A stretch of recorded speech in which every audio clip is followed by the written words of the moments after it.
Assalamualaikum. Sobat subscribe. Indonesia adalah negara kepulauan. Dengan jumlah penduduk mencapai 200 juta lebih, tanahnya yang subur dan kaya, membuat Indonesia mesti waspada. Baik itu ancaman dari dalam maupun dari luar. Pemerintah Indonesia terus memperkuat pertahanannya, baik di bagian alutsista, dan juga kemampuan tempur pasukan. Berikut ini akan kita ulas tentang beberapa pasukan elit Indonesia yang sudah terkenal dan diakui, baik di Indonesia maupun di dunia. Tentara Republik Indonesia (TNI) memiliki prajurit yang pemberani. Pasukan elitnya merupakan anggota pilihan yang tergabung dalam beberapa regu khusus. Mereka adalah prajurit yang berani bertaruh nyawa atau berani mati, serta wajib memiliki IQ tinggi. Prajurit elit ini berasal dari 3 matra: Angkatan Darat, Angkatan Laut, dan Angkatan Udara. Merujuk dari berbagai sumber, berikut 9 pasukan elit yang dimiliki oleh TNI dan disegani oleh dunia. 1. Denjaka, Detasemen Jalamangkara. Denjaka merupakan detasemen penanggulangan teror aspek laut yang berasal dari TNI Angkatan Laut. Denjaka adalah satuan gabungan antara personel Komando Pasukan Katak, Kopaska, dan Batalion Intai Amfibi TIE Fighter Corps Marinir TNI AL. Anggota Denjaka dididik di Bumi Marinir Cilandak, Jakarta Selatan, dan harus menyelesaikan suatu pendidikan yang disebut PTAL, Penanggulangan Teror Aspek Laut. Lama pendidikan untuk menjadi anggota Denjaka adalah 6 bulan. Dari ratusan prajurit yang ikut pendidikan, hanya sekira 50 orang yang terpilih menjadi anggota Denjaka. Anggota Denjaka wajib memiliki IQ tinggi dan harus kuat dalam menjalani latihan keras dan mengancam nyawa. Berdasarkan informasi yang dihimpun, satu anggota Denjaka setara dengan 120 prajurit biasa. 2. Yontai Fight, Batalion Intai Amfibi. Yontai Fight merupakan satuan elit Korps Marinir yang memiliki spesialisasi dalam operasi pengintaian amfibi, Amphibious Reconnaissance, dan pengintaian khusus, Special Reconnaissance. Kesatuan ini sebanding dengan Grup 3 Sandi Yuda Kopassus dalam jajaran TNI Angkatan Darat. Dahulunya satuan ini dikenal dengan nama KIPAM, Komando Intai Para Amfibi. Untuk menjadi anggota Yontai Fight, calon diseleksi dari prajurit marinir yang memenuhi persyaratan mental, fisik, kesehatan, dan telah berdinas aktif minimal 2 tahun. Salah satu program latihan bagi siswa pendidikan Intai Amfibi adalah berenang dalam kondisi tangan dan kaki terikat sejauh 3 km. 3. Kopaska, Komando Pasukan Katak. Kopaska merupakan pasukan khusus dari TNI Angkatan Laut.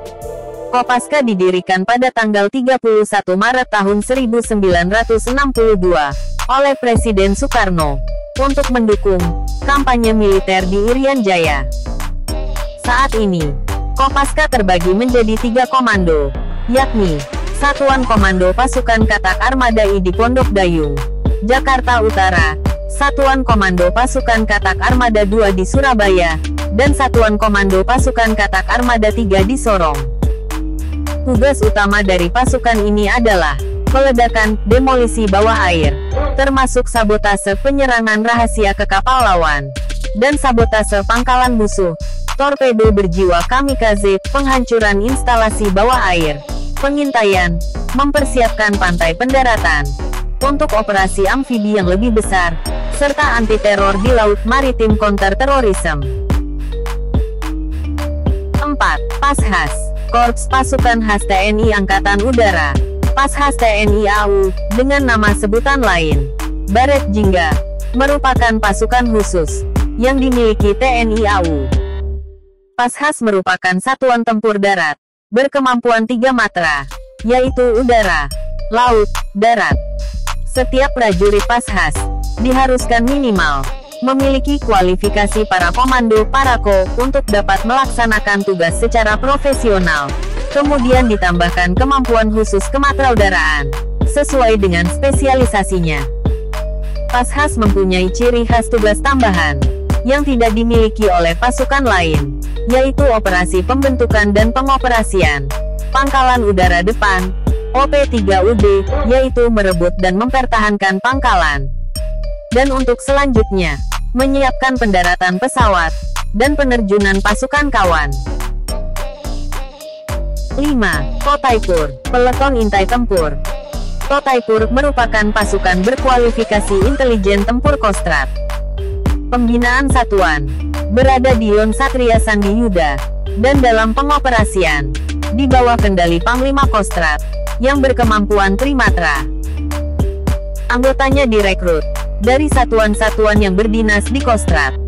Tujuan pembentukan peleton Taipur ini adalah untuk melatih dan membentuk prajurit satuan jajaran Kostrad menjadi prajurit Taipur yang memiliki kemampuan khusus dalam melaksanakan tugas operasi di berbagai bentuk medan, baik di rawa, laut, hutan, gunung dan perkotaan. 6. Kopassus, Komando Pasukan Khusus.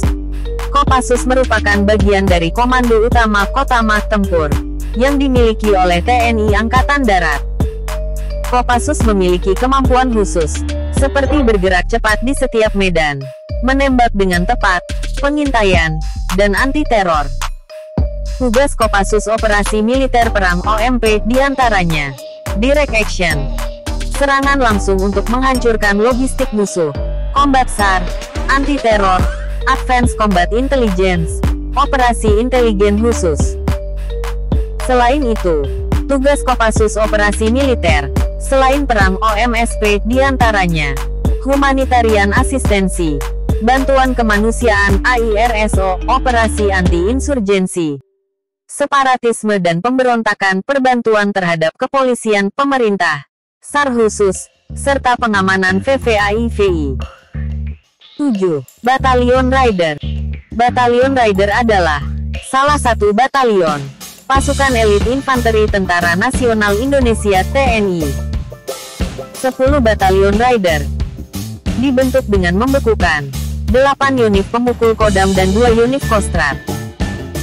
Sebagai kekuatan penindak, kekuatan 1 Batalion Raider, unit Raider setara 3 kali lipat kekuatan 1 Batalion Infanteri, unit biasa di TNI Angkatan Darat. Unit infanteri ini dilatar belakangi dengan taktik pertempuran, raid, depredasi. Setiap Batalion Raider terdiri atas 747 personel.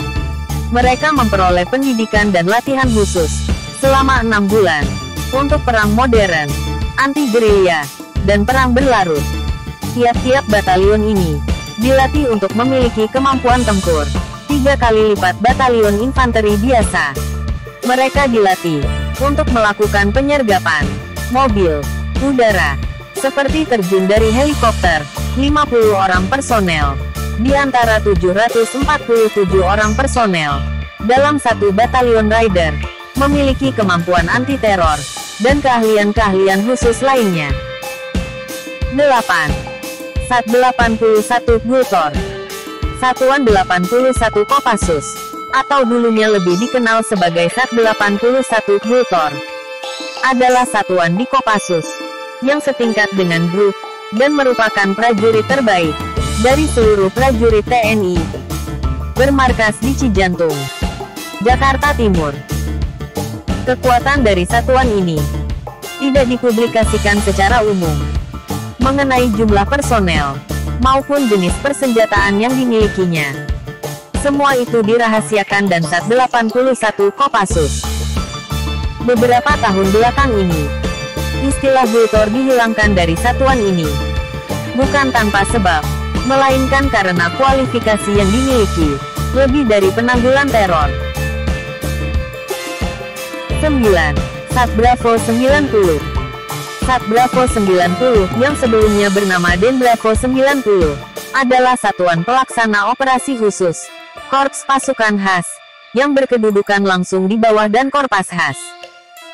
Satuan Bravo 90 Pas Khas, bertugas melaksanakan operasi intelijen, melumpuhkan alutsista instalasi musuh, dalam mendukung operasi udara, dan penindakan teror bajak udara, serta operasi lain, sesuai kebijakan Panglima TNI. Sat Bravo 90, terbilang pasukan khusus Indonesia, yang paling mudah pembentukannya. Baru dibentuk secara terbatas, di lingkungan Korps Pasukan Khas TNI AU, pada 1990, Bravo berarti yang terbaik.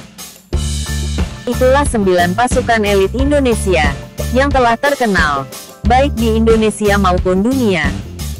Semoga ulasan ini bermanfaat, dan menambah pengetahuan kita bersama.